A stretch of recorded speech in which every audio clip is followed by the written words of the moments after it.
17 taong gulang lang noon si Karen noong magdalang tao siya sa kanyang panganay na si Diane.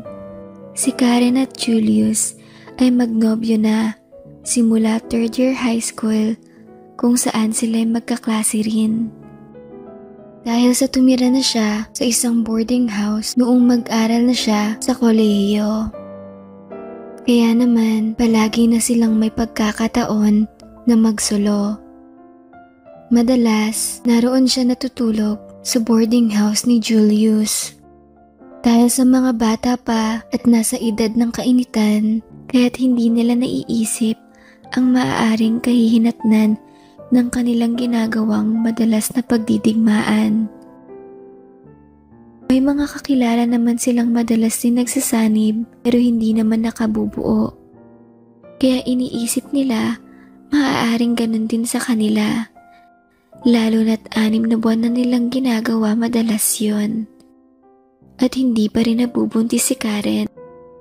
Pero walang sigurado sa mundong ito at walang makakapagsabi kung kailan darating ang problemang hindi inaasahan. Isang umaga, pagkagising pa lang ni Karen ay nakaramdam na siya agad ng pagsusuka.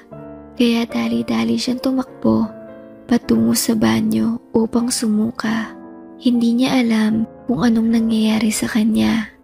Noong makatapos siya sumuka at papalik na sana sa kwarto, ay nadaanan niya naman ang mga ka-board mates niya na kumakain sa dining table ng sinigang at may ulam na tuyo. Muling bumaliktad ang kanyang sikmura sa naamoy at muling bumalik sa banyo upang magsuka. Agad naman siyang nilapitan ng kanyang kaklose sa boarding house na si Alona. "Uy girl, ano nangyayari sa'yo? Buntis ka ba? Bakit bigla ka nalang nasuka noong naamoy ang kinakain namin? Samantalang ikaw nga itong madalas mag-ulam dito ng tuyo at paborito mo yun, di ba?" Sumagot lang si Karen na hindi niya raw alam kung bakit. Hinihintay na lang muna siya ang kaibigan na matapos sa pagsusuka at hinatid na siya papabalik sa kanilang kwarto bago muling ipinagpatuloy ang pagkain. Dahil sa sama ng pakiramdam niya, hindi na nakapasok si Karen ng araw na yon. Noong siya na lang mag-isa, ay naisipan niyang bumili sa butika ng pang-pregnancy test. Bigla kasi siyang kinabahan dahil doon sa tanong ng kaibigang si Alona kung buntis ba siya, kaya magtetest na siya para makasigurado na rin. Matapos lumabas ang resulta, ay tila binuhusan ng malamig na tubig si Karen. Hindi niya alam kung anong gagawin. Nasa 2nd sem pa lang siya ng 1st year college tapos nadisgrasya na siya agad. Kinahapunan ay inabangan niya sa labas ng school si Julius upang kausapin ito. Noong marinig naman ng lalaki ang kanyang balita ay bigla itong namutla at pinagpawisan ng malamig. Ayon pa rito ay hindi pa raw siya handang maging tatay at wala siyang maipapakain sa kanilang magiging anak, lalo at single mom ang ina nito. Nabuntisan lang din iyon ng isang Amerikanong nagbabakasyon sa Pinas. Iyon din ang dahilan kung bakit mistiso at matangos ang ilong ni Julius. Imbis na damayan sa problema, ay tinalikuran niya si Karen at nagmadaling maglakad papauwi sa boarding house nito. Noong sumapit ang weekend, ay maagang umuwi si Julius sa bahay nilang kanyang ina upang dalhin ang mga labahin. Ang hindi niya alam ay agad na rin palang sumunod sa kanya si Karen. At ito mismo ang nagtapat sa ina ni Julius na siya ay nagdadalang tao. Galit na galit si Julius kay Karen dahil bakit raw sumunod. Wala pa naman siyang balak ipaalam sa ina ang nangyari. Sinabi ng ina ni Julius na walang ibang solusyon sa problemang iyon, kundi ang huminto siya sa pag-aral at maghanap na ng trabaho. para mapanagutan ang ipinagbubuntis ng kanyang kasintahan. Nagsama na nga sa iisang bubong sina Karen at Julius. Kahit sa lahat sa pang-araw-araw na pangangailangan ay tinitiis iyon lahat ni Karen. Nagulat pa siya dahil ibang-iba ang ugali ng lalaki noong magkasintahan pa lamang sila. Noong magsama na kasi sila, ay naging tamad na ito, palasigaw at nananakit kapag umuuwing mainit ang ulo. Hanggang sumapit ang araw ng panganganak ni Karen, nagluwal ito ng isang maganda at mistisang sanggol. Halatang doon ito nagmana kay Julius, dahil anak nga ito ng isang Amerikano. Noong sumapit ang ika-6 na kaarawan ng anak nila Karen at Julius, ay nagkaroon sila ng kaunting salo-salo. Dumalo ang mga kaibigan ni Julius, may mga babae ring kasama. Laking gulat ni Karen noong maabutan niyang may katukaan ang asawa niyang si Julius sa kusina nila. Isa rin iyon sa mga dumalong bisita. Para na lang hindi masira ang selebrasyon ng kaarawan ng anak, ay kinimkim ni Karen ang kanyang galit sa nakita. Noong makauwi na ang kanilang mga naging bisita, ay doon na nagsimula ang matinding pagtatalo ng dalawa. Dahil sa nakainom at mainit ang ulo sa pagkakabisto sa kalokohan, kaya sinaktan ng maraming beses ni Julius si Karen at sinabing maghiwalay na sila dahil hindi niya na ito mahal. Bago pa pumutok ang araw ay lumayas na agad si Karen, dala ang anak nilang si Dayan. Doon muna sila nakituluyan sa kaibigan ni Karen sa Novaliches. Nagtrabaho bilang panggabing tindera si Karen sa isang tapsilugan habang iniiwan niya sa kanyang kaibigan ang anak na si Dayan.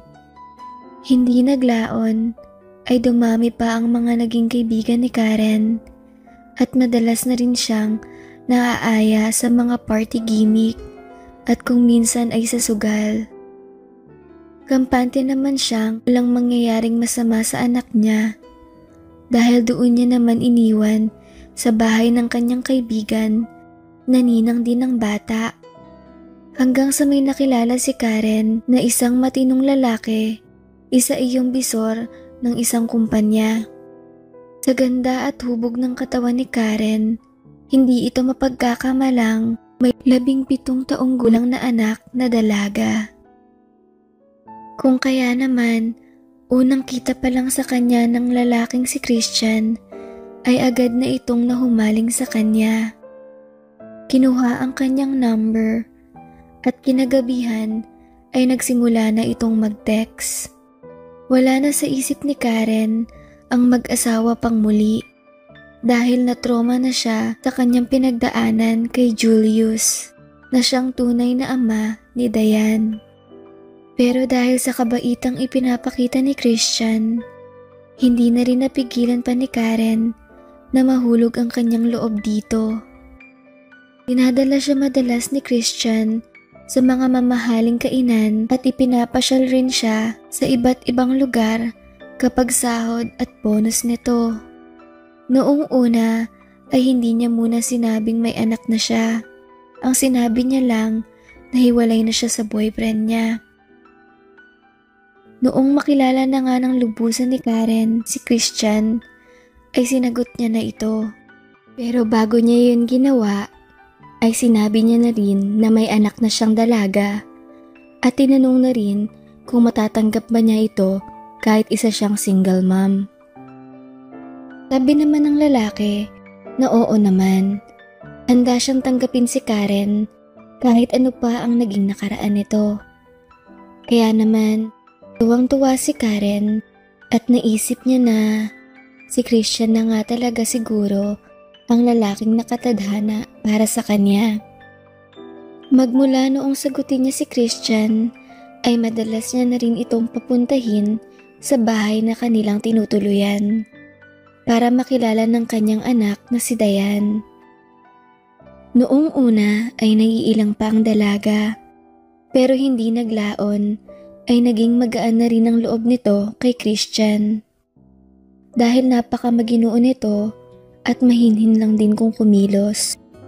Pino ang galaw at salang-sala ang pananalita na malalaman mo talagang nanggaling ito sa isang formal na pamilya at edukado. Lumipas ang mahigit 1 taon ng pagiging magkasintahan ng dalawa ay sinabi ni Christian na bakit hindi na lang sa kanya tumira ang mag-ina. Gayong may sarili naman siyang bahay na may 2 kwarto. Noong tanungin naman nila si Dayan ay agad naman itong pumayag, lalo noong sabihin ni Christian na magkakaroon ito ng sariling kwarto at sa isang subdivision pa ang bahay na kanilang titirhan. Aalis na sila sa magulong squatters area na kanyang kinalakihan. Lumipat na nga ang mag-ina sa bahay ni Christian. Parehong masaya ang mag-ina, maging si Christian ay masaya rin. Dahil pwede na siyang magpakasasa sa napakagandang si Karen. May bonus pa siya dahil makakasama niya rin ang isang mistisang dalaga sa loob ng kanyang pamamahay.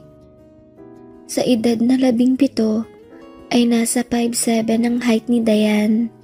May pagkakulay blue ang mata, makinis, maputi, at mahaba ang mga bias.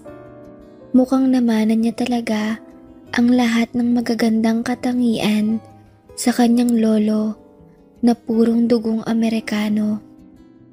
Kaya naman kahit sa unang tingin ay aakalaing isang foreigner ang dalagang si Dayan. Dahil sa bagong lipat nga sina Karen at Dayan sa bahay ni Christian ay kailangan makisama ng mag-ina. Si Dayan ang nag-aasikaso ng karamihan sa mga gawaing bahay. Tapos si Karen naman ay nagtatrabaho bilang isang tindera sa isang 24 oras na kainan. Masarap kasi itong magluto at sanay sa puyatan sa dating pinagtrabahuhang tapsilogan. Pinanindigan na talaga ng tuluyan ni Christian ang maging asawa si Karen at tumayong ama para kay Dayan. Sinabi na rin nito sa dalaga na sa paparating na pasukan ay mag-e-enroll na ito ng kolehiyo. 1 taon na kasi mahigit magmula noong makagraduate ng high school si Dayan. Pero hindi na ito nakapag-aral pa dahil hindi naman siya kayang tustusan ng inang si Karen. Kasalukuyan, naghuhugas ng mga pinaglutuang kaldero noon si Dayan. Habang kumakain naman ng almusal si Christian, nang sabihin ng lalaki, "Dayan, ilang taon ka na nga uli?" 18 na po, tito, sa paparating na March. Ah, talaga? Anak, ayos lang ba na tawagin mo na lang akong daddy? Kasi magiging kakaiba sa pandinig ng mga tao kung maririnig na tito lang ang tawag mo sa akin. Asawa ko naman si mami mo, di ba? Okay lang naman po. Siya nga pala, anak, sa susunod na linggo nakalib ako sa trabaho. Sama ka na sa akin, mag-i-inquire tayo sa eskwelahan kung anong mga requirement na kailangan mo para makapag-enroll ka na sa pasukan. Nagulat ang dalaga sa narinig at napatingin sa lalaki. Talaga po, tito? Pag-aaralin mo ako? Oh, bakit tito na naman? Ay, daddy po pala. Bawi pa ng dalaga habang pinapahid sa gilid ang luha dahil sa kaligayahan. Oo, naisip kong kailangan mag-aral ka ng kolehiyo para may marating ka rin sa buhay kagaya ko. Mahihirapan kang makapaghanap ng trabaho kapag hanggang high school lang ang natapos mo. Pero hihingi na ako ng pasensya sa iyo in advance. Wala muna tayong engranding selebrasyon sa birthday mo. Dahil ang gagastusin natin para sa birthday mo ay iyon na lang ang pang-e-enroll mo. Opo, Daddy. Ayos lang po ang walang handa. Ang mahalaga sa akin ay makapag-aral. Muli naman nagsalita si Christian. Hindi ko naman sinabing walang handa. Meron syempre, pero hindi ingrande. Baka magpansit na lang tayo, tapos inihaw na liempo, cake at soft drinks. Hindi na rin muna ako mag-i-invite ng mga kaibigan para wala nang inuman na magaganap. Magastos kasi kung may inuman dahil mangangailangan din ng pulutan at maraming alak. Opo, Daddy. Ayos na ayos po yan sa akin. Masayang wika pa ni Dayan sabay yakap kay Christian. Dahil sa nakaupo sa hapagkainan ng lalaki, ay nakatayo naman si Dayan nang hindi sinasadyang makita nang malapitan ni Christian ang kaingat-ingatang kambal ng dalaga. Madalas din kasing nakasandong manipis at shorts lang ang dalaga kapag sila lang ni Christian ang nasa bahay. Pero kapag naroon ang kanyang ina, ay t-shirt ang kanyang sinusuot.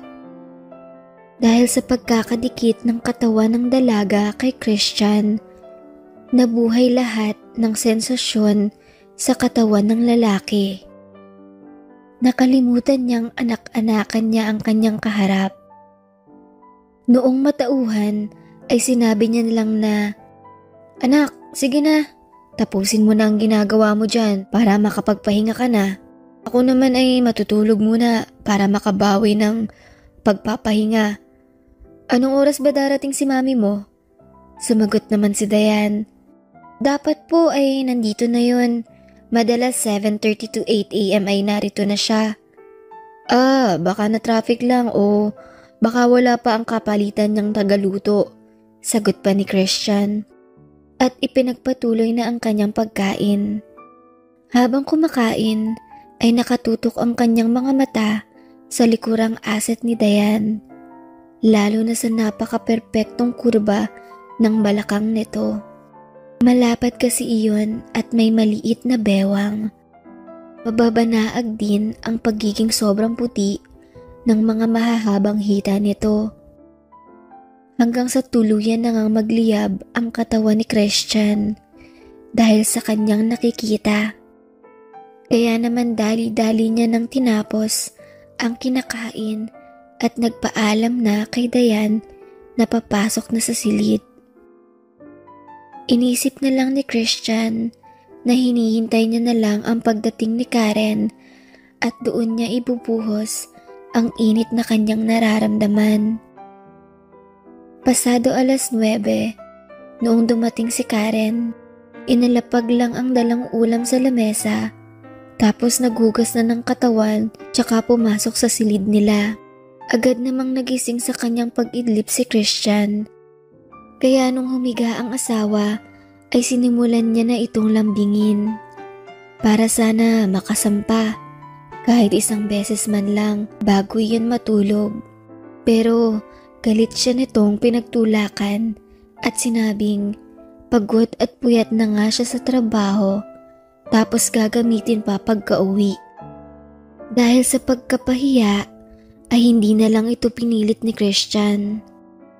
Bumangon na lang siya at isinara ang blackout na window blinds para maging madilim ang loob ng kwarto at makatulog na ng mahimbing ang puyat na asawa. Ang hindi alam ni Christian ay narinig lahat ni Dayan ang paglalambing niya sa ina, pati ang galit na pagtanggi ni Karen. Nakaramdam ng awa sa kanyang stepfather si Dayan. Naisip niya kasi na isang malaking biyaya sa kanilang mag-ina ang pagdating ni Christian sa kanilang buhay, tapos hindi pa kinakalinga ng mabuti niyang ina. Nasabi na lang ni Dayan sa sarili na kung siya ang naging asawa ni Christian ay susuklian niya ng doble ang kabaitan at pagiging responsableng asawa nito. Kahit naman nagtatrabaho si Karen, ay wala rin naman iyong ginagastos sa bahay ni Christian dahil kapag mag-grocery sila Credit card naman ni Christian ang ginagamit. Pati mga household bills ay si Christian din ang nagbabayad. Kaya naman nagtataka si Dayan kung anong pinaggagamitan ng kanyang ina sa kinikita nito. Ilang beses niya nang inuungatan na pag-aralin siya kahit sa isang public school lang. Pero palaging sinasabi, wala siyang pera at kay Christian iyon hilingin. Isang araw iyon ng linggo at day off ni Karen. Imbis na igugol ang araw na iyon sa pagpapahinga sa bahay o di kaya sa pagbibigay atensyon kay Christian, ay bagkus nagpaalam ito na aalis. Mag-outing daw sila ng mga dati niyang kaibigan, yung mga taga-squatter, at mag-overnight sila sa Pansol, Laguna.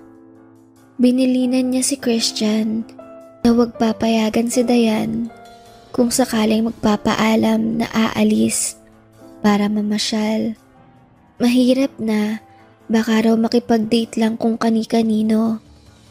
Tumango na lang din si Christian at hindi na nakapagpalag pa. Dahil noong magpaalam si Karen na aalis, ay nakabihis na ito at nasa pintuan na. Kaya paano pa siya tatanggi sa paalam? Narinig din lahat ni Dayan ang sinabi ng kanyang ina tungkol sa huwag siyang papayagang umalis. Noong wala na si Karen, ay nagsalita na si Dayan. Daddy, bakit ka po pumayag na ginaganyan ka ni Mami? Ni hindi nga pagpapaalam ang ginawa niya. Parang sinabi niya lang na aalis siya pero hindi humingi ng permiso mo na aalis siya. Huminga muna ng malalim si Christian bago nagsalita. Hindi ko alam kung paano ko ipapaliwanag sa'yo, anak. Pero sa pag-aasawa kasi, kailangan medyo mahaba ang pasensya mo para hindi mapuno ng away at sigawan ng pamamahay. Kung kukontra pa ako sa mami mo, ay magtatalak lang iyon at sasabihing sinasakal ko ang kalayaan niya. Lumapit naman si Dayan sa kanyang ama at tinapik ito sa balikat. Daddy, sorry po ha sa pinapakitang ugali ni Mami. Kung ako po ang tatanungin mo, maling-mali si Mami sa inasal niya ngayon. Tumango naman si Christian at sinabing, hayaan mo na anak. Sige, papasok na ako sa kwarto at pagpapahinga. Wika pa ni Christian at pumasok na sa silid. Dahil sa halos mag-iisang buwan na hindi na pagbibigyan ng asawa na mailabas ang init sa katawan, balisa na si Christian at hindi alam kung anong gagawin sa sarili para mapakalma. Bandang 11:00 ay naisip niyang magsulo na lang sa bagay na iyon. Binuksan niya ang kanyang laptop at nanood ng palabas na hindi pambata habang hawak ang sariling sandata. Ang dalagang si Dayan naman ay abala sa pagluluto ng sinigang na karne na baboy para sa kanilang tanghalian. Wala kasi silang maipang-uulam. Hindi kagaya ng mga araw na may pasok sa trabaho si Karen na pagka-uwi nito ay may dalang lutong ulam galing sa karinderya. Kaya naman sinamantala ni Dayan na magluto upang makakain naman ng lutong bahay ang kanyang mabait na ama. Matapos makapagluto ay agad siyang naligo. Tapos tsaka siya nagpunta sa kwarto ng ama upang ayain na sana ito na magtanghalian. Noong buksan niya ang pintuan ng silid ay hindi siya makapaniwala sa nakita. Dahil nakapikit ang kanyang ama habang nakatingala at nilalaro ang sariling sandata. Napako ang tingin ni Dayan sa bagay na iyon dahil iyon din ang unang beses na makakakita siya ng bagay na iyon sa personal. At hindi siya makapaniwala na ganun kahaba ang pagmamay-ari ni Christian. Noong matauhan siya, ay nararamdaman niyang pati pala siya ay nag-iinit na rin. Kaya naman hindi niya na itinuloy ang pagtawag kay Christian at pumasok na lang sa sarili niyang silid. Agad niya iyong inilak at nag-alis ng pang-ibaba, tsaka ginawa na rin ang bagay na iyon sa kanyang sarili. Pero habang pinapaligaya niya ang sarili, ang kanyang daddy Christian ang kanyang iniisip. Mahina niya ring binabanggit ang pangalan nito. Ilang saglit pa nga ay nagkumbulsyon na ang kanyang katawan at nanghina. Bumagsak sa kama ang kanyang nanlalagit na kamay habang hinihingal at hinahabol ang paghinga. Ilang saglit pa ay narinig niyang sumara ang pinto ng CR. Ibig sabihin ay lumabas na rin ang silid si Christian. Kaya naman dali-dali na rin siyang nagpunas ng sarili at lumabas ng kwarto. Naglagay na siya ng plato para ready na kapag lumabas na ng CR si Christian. "Daddy, tara kain na tayo," wika pa ni Dayan. Noong makitang lumabas na ng CR si Christian. "Oo, sige anak. Plano ko nga talaga na katukin ka na pagkalabas ko. Dahil bigla akong nagutom noong naamoy ko ang niluluto mo." Agad na silang umupo sa hapag at kumain. "Grabe, ang sarap mo naman magluto anak. Kasing sarap ng luto ni mami mo. Maswerte ang magiging asawa mo dahil siguradong maipagluluto mo ng masarap na ulam palagi." Nakangiti naman na sumagot si Dayan. "Sisiguraduhin ko rin po na mas masarap akong magmahal kaysa kay mami. At ipaparamdam ko sa lalaking magiging asawa ko kung gaano ko siya kamahal at aalagaan ko siya ng mabuti sa lahat ng paraan. Ibibigay ko lahat ng pangangailangan niya sa pag-aalaga man o sa kama." Muntik namang masamid si Christian sa kanyang narinig. Hindi niya akalaing makakapagsalita ng ganun kalalim ang kanyang anak-anakan na parang may halo pang pagpaparinig sa kanya. Sabi na lang ni Christian, "Anak, ano kaya kung mamasyal na lang tayo? Total, nilayasan na tayo ni mami mo eh. Hindi man lang tayo inaya eh, magsuswimming pala sila." "Saan naman po tayo pupunta, Daddy?" tanong pa ni Dayan. "Ikaw bahala, kung gusto mo. Sa mall na lang para malapit at hindi na rin mainit. Manood tayo ng movie tapos kapag nagutom ay kumain na rin tayo bago umuwi." Matapos makakain ay agad na silang nagsibihis. Nagulat si Christian nang makita niyang nakatsinelas lang si Dayan. Nakasuot din iyon ng lumang pantalon at kupas na blouse.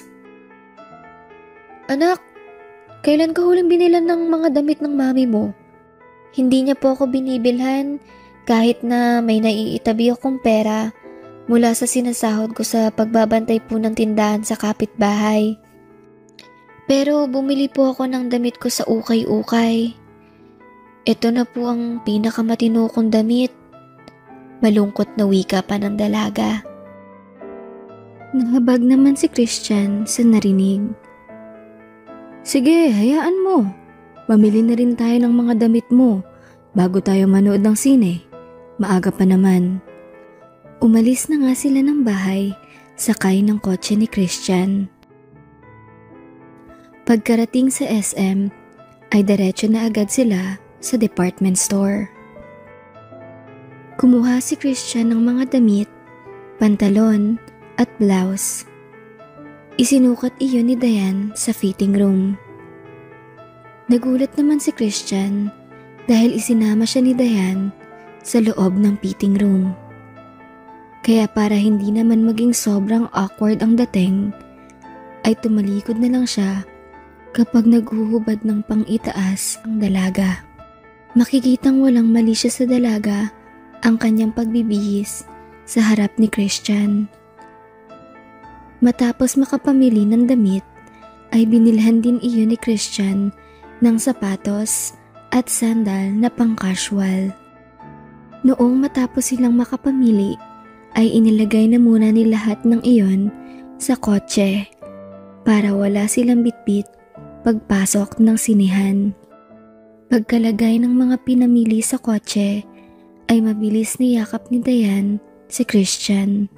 Sabay sabing, "Maraming salamat, Daddy ah. Kung hindi dahil sa'yo, hindi ako makakatikim ng matinong damit at mga gamit." Bago kumalas ng yakap ay humalik pa siya sa pisngi ng lalaki. Nag-init naman bigla ang buong katawan ni Christian dahil sa nangyari. Kaya sinabi niya na lang, "Sige, tara na anak. Nagugutom na ako. Kumain muna tayo bago tayo manood." "Sige po, Daddy." Wika pa ng dalaga. At humawak na sa braso niya habang naglalakad sila. Dahil sa matangkad din naman si Christian at may dating kong pumorma, kaya naman bagay na bagay sila ng dalaga. At iisipin ng mga makakakita na sila ay magkasintahan o mag-asawa talaga. Lalo na't bata patingnan ang itsura ni Christian sa edad na 32. Samantalang si Dayan naman ay aakalaing nasa 19 to 22 years old na dahil dalagang-dalaga na talaga ang buong katawan nito. Magkaharap sila sa lamesa habang kumakain ng seafood pasta sa isang Italian restaurant. Napapasabi na lang sa sarili si Christian na sana ang dalagang kaharap niya ngayon ay yun ang kanyang naging asawa. Hindi ang ina nito na palengkera ang bibig at walang pag-aarugang ginagawa sa kanya. Bakit ka naman titig na titig sa akin, Dad?" Tanong pa ng dalaga. Wala. Ang ganda mo kasi." "Talaga po? Mas maganda pa po ba ako kaysa kay Mami?" "Abay oo naman. Walang panama si Mami mo sa'yo eh. Hindi ka ba nananalamin? At hindi mo rin nakikitang mistisa ka at mukhang foreigner? Samantalang si Mami mo ay pangkaraniwang Pilipina lang naman. Pero maganda rin naman si Mami mo. Mas angat ka nga lang." Kinikilig naman ang dalaga sa narinig na mga papuri mula sa kanyang amahin. "Daddy naman, wag mo po ako masyadong sasabihan ng maganda. Baka maniwala na talaga ako ng tuluyan." "Ano ka ba? Hindi ako nagbibiro no? Sige na, bilisan mo nang kumain. Mas masarap yan habang mainit pa." Wika pa ni Christian para lang maiba ang usapan. "Daddy, siguro ang mahal sa kainan na to no?" Tanong pa ng dalaga. Sumagot naman si Christian. Kung ikukumpara mo sa regular na fast food, ay doble ang presyo dito kasi nga Italian restaurant ito." Daddy, pwedeng mag-request?" "O ano naman yun anak?" "Pwede mo ba akong ibili ng chocolate sundae mamaya kapag pauwi na tayo? Namimiss ko na kasi yun. Dati kasi kapag may naiitabi akong pera ay tumatakas ako kay Mami. Tapos bibili ako nun at hindi ko ipapaalam sa kanya." "Sus, yun lang pala eh. Akala ko naman kung ano na. Sige, paalala mo sa akin mamaya pagkatapos natin manood. Dahil siguradong makakalimutan ko yan kapag hindi mo sinabi." "Talaga, Daddy? Yay!" Masayang wika pa ni Dayan na animoy bata na napagbigyan ng kahilingan. Matapos kumain ay nanood na nga sila ng sine. Horror ang pinili ni Dayan pero matatakotin pala ito. Kaya naman wala nang ibang ginawa kundi ang isubsob ang mukha niya sa dibdib ni Christian tuwing may bahagi ng palabas na nakakatakot. Mahigpit na rin ang hawak nila sa kamay ng isa't isa na animoy magkasintahan talaga. Matapos makapanood ay umuwi na ang dalawa at gaya nga ng naipangako ay ibinilhan ni Christian si Dayan ng sundae sa Jollibee. Bumili na rin siya ng 2 meal para iyon ang kakainin nila pagkarating. Pagkarating sa bahay ay kumain muna sila tapos tsaka naligo si Christian.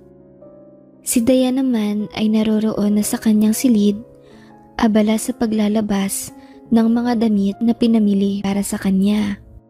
Kumuha ng beer sa ref si Christian at naupo sa sala, tsaka palipat-lipat ng pindot sa remote. Pero wala na siyang makitang matinong mapapanood dahil gabi na rin naman.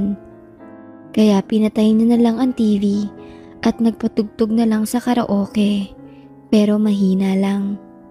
Nang makita niyang bumukas ang maliit na pinto sa kwarto ng dalaga, ay sumilip ito. "Dad, nandyan ka pala? Halika po, dito ka sa kwarto ko. Sinusukat ko ang mga damit na pinamili natin. Tineturn ako at sinusuot na rin, pati ang sandals at sapatos." Sabi naman ni Christian. "Sigurado ka?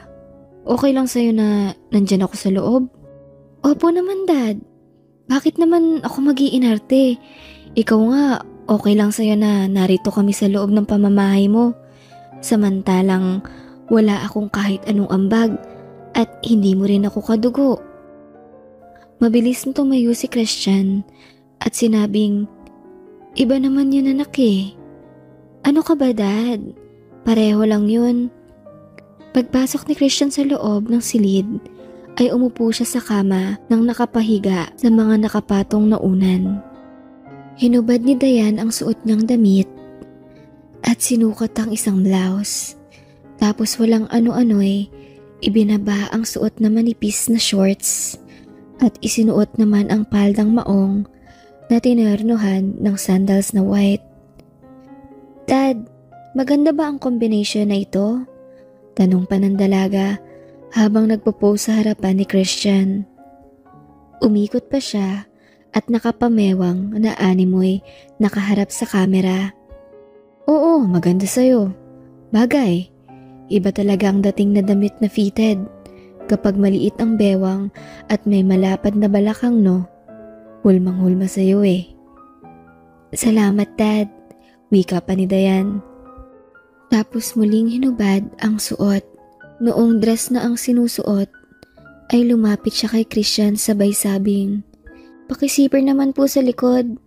Agad naman niyong inasikaso ni Christian.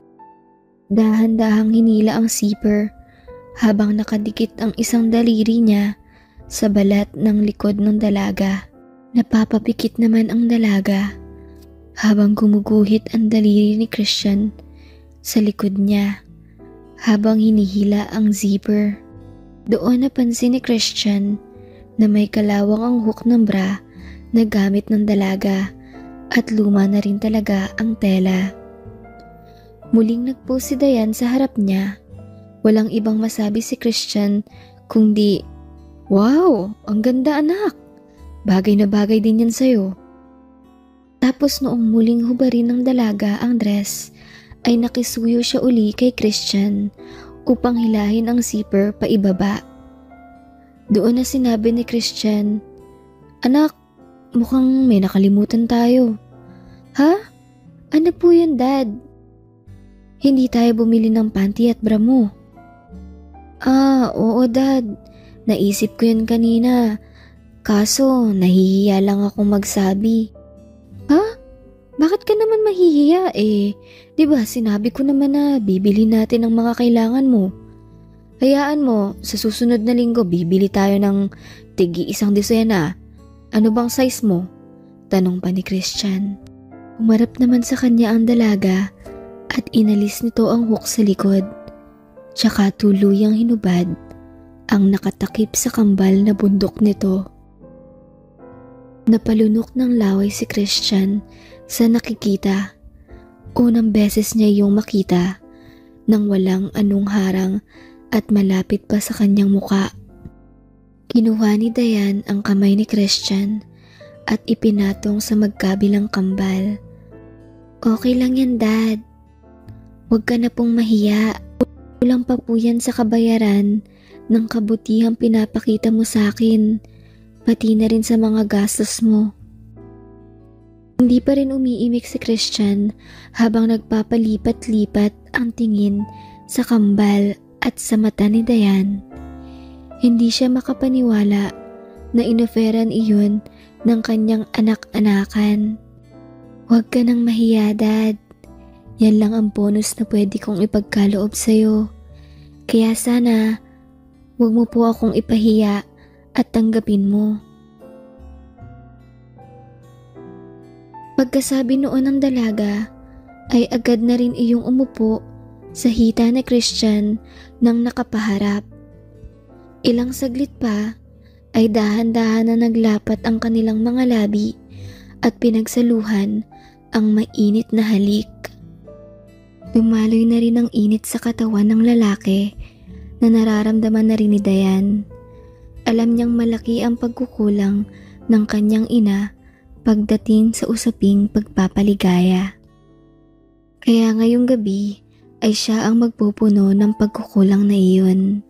Hindi magkanda ugaga ang lalaki sa pag-aasikaso sa dalaga. Matagal niya na rin iyon inaasam sa kanyang imahinasyon. At hindi akalaing makakamtan rin sa hindi katagalan. Pinadama niya ang kanyang pagkalinga sa dalaga na may halong pagmamahal. Ingat na ingat siya sa kanyang bawat kilos dahil baka matakot bigla ang dalaga at umatras pa. Pareho nang bumibilis ang tibok ng kanilang mga puso sa sobrang kasabikan. Si Dayan naman ay magkahalo ang excitement at kaba sa mangyayari. Lalo na noong masulyapan ang ipinagmamalaki ng kanyang ama. Noong matapos sila sa kanilang ginagawa, ay nakita ni Christian ang tumutulong luha sa gilid ng mata ng dalaga. Kaya agad niya itong niyakap at sinabing, "Anak, sorry hindi ko napigilan ang sarili ko." Tiningnan naman siya ng dalaga sa mata at sinabing, "Dad, wala kang kasalanan. Ginusto ko ito at wala akong pinagsisisihan.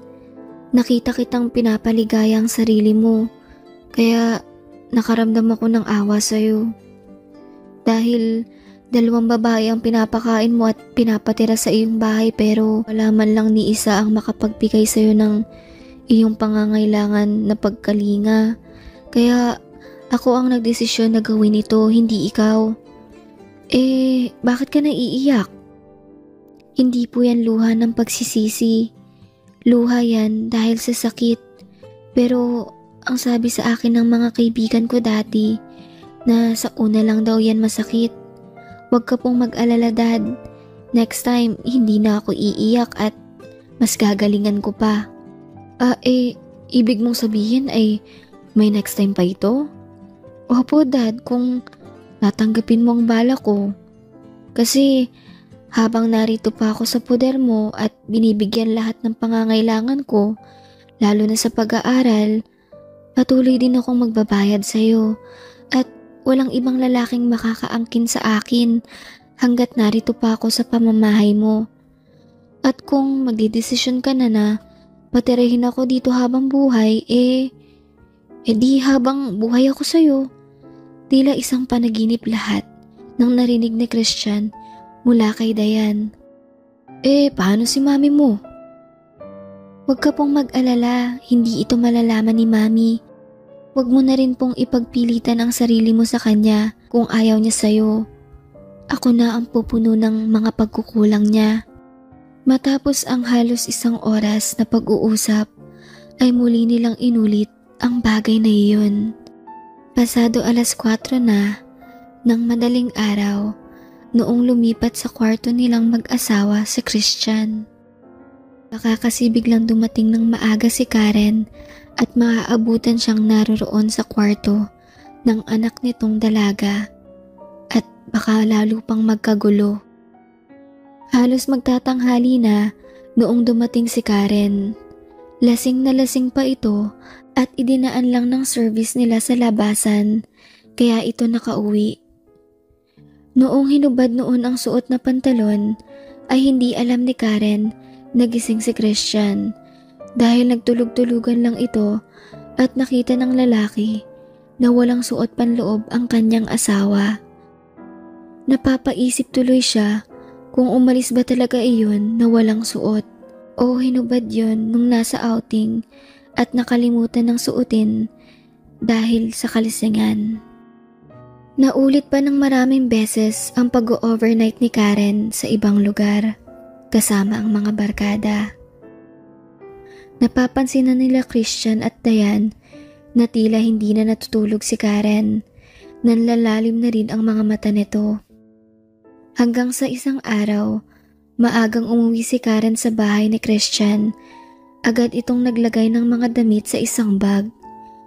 Tinanong naman ni Christian kung anong problema nito. Ang sabi lang, nasawa na raw siya na makasama si Christian sa buhay.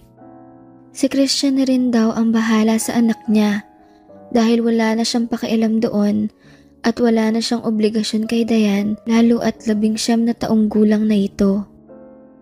Walang nagawa sina Diane at Christian para pigilan si Karen. Parehong nalungkot ang dalawa sa pag-alis ni Karen pero hindi alam kung saan naman hahanapin. Wala naman silang kilalang mga kaibigan noon. Hanggang sa isang araw, may 2 pulis ang kumatok sa pintuan. Si Christian ang nagbukas. Kakilala niya pa ang isa sa mga pulis na iyon at sinabing hinahanap daw nila si Karen. Sangkot daw si Karen at ang isang lalaking karelasyon noon sa pagbebenta ng ipinagbabawal na pulbos. Nagulat naman si Christian at sinabing wala siyang alam sa mga pinaggagawa ni Karen at 2 linggo na ang lumipas magmula noong umalis siya. Sabi naman ng pulis na huwag siyang mag-alala dahil hindi siya ang tinutukoy nilang karelasyon ni Karen. May dala silang folder kung saan naroon ang detalye nung lalaking tinutukoy nila. Isa pala iyong seller ng bawal na pulbos at nalulong na rin doon si Karen. Sinabi na lang na Christian na ipagbibigay alam niya agad kung sakaling muling magpakita si Karen sa kanila. Ilang taon na ang lumipas, hindi na talaga nagpakita pang muli si Karen. Wala na siyang balita kung nasa na ito, maging yung kakilalang pulis ni Christian ay tinatanong niya rin. Pero hindi pa rin daw nahuhuli at hindi na rin natunton kung nasaan na. Kaya naman, hindi na sila umasa pa na makakasama pang muli si Karen. Isang linggo, matapos makagraduate si Diane, ay kinausap nito si Christian habang nakahiga sila. Magmula kasi noong maglayas si Karen, ay doon na natutulog si Diane sa kwarto ni Christian at namuhay silang parang mag-asawa. Sabi ni Diane, "Dad, mukhang hindi na po babalik si Mami. Ano nang plano mo para sa atin?" Tanong pa ni Diane habang nakuunan sa dibdib ng lalaki. "Plano?" "Oo, plano. Papaalisin mo na ba ako rito dahil nakagraduate na ako?" "Makinig ka, Diane. Ito sana ang plano ko." Wika pa ng lalaki, sabay may kinuha sa drawer. "Isa iyong singsing. Diane, hindi na kita tatawaging anak mula ngayon. Kasi magmula noong may mangyari sa atin, ay minahal na kita bilang kabiyak ng puso ko. Kaya ito na lang ang masasabi ko sa iyo ngayon. Will you marry me?" Yes, Dad. Yes na yes." Sagot pa ni Diane habang tumutulo ang luha sa galak. Diane, di ba magiging asawa na kita? Baka pwedeng tigilan mo na ang pagtatawag mo sa akin ng dad. Parang asiwa eh. Honey na lang muna. Tapos kapag nagkaanak na tayo, ay tsaka dun mo na lang ako tawaging dad or di. Para iyon ang maririnig ng mga bata at makasanayan na rin nila. Okay, Han. Sagot naman ni Diane, sabay siil ng halik kay Christian. Dahil sa isa nga iyong masayang pagkakataon at pagiging legal ng pagsasama nila bilang mag-asawa, kaya agad na rin nilang ginawa ang bagay na iyon ng buong pusong pagmamahal. Noong mga sumunod na araw ay agad na nilang inasikaso ang mga papeles at nagpakasal sa mayor. Matapos maikasal ay ibinenta na ni Christian ang kanyang bahay at kotse. Tapos lumipat na sila sa Pangasinan. Doon na rin sila bumili ng bagong kotse at bahay. Sa ganong paraan ay makakapagsimula sila bilang mag-asawa at handa na silang kalimutan ang hindi magandang karanasan noong nasa piling pa nila si Karen. Sa kasalukuyan ay meron na silang 2 anak, pero kahit ganun ay patuloy pa rin ang kanilang mainit na tagpo gabi-gabi na mas lalo pang nagpatibay ng kanilang pagsasama bilang mag-asawa. Salamat sa pakikinig, my loves. Naway inyong nagustuhan ang handog kong kwento para sa inyo. I love you, my loves. This is your story, your hidden desire.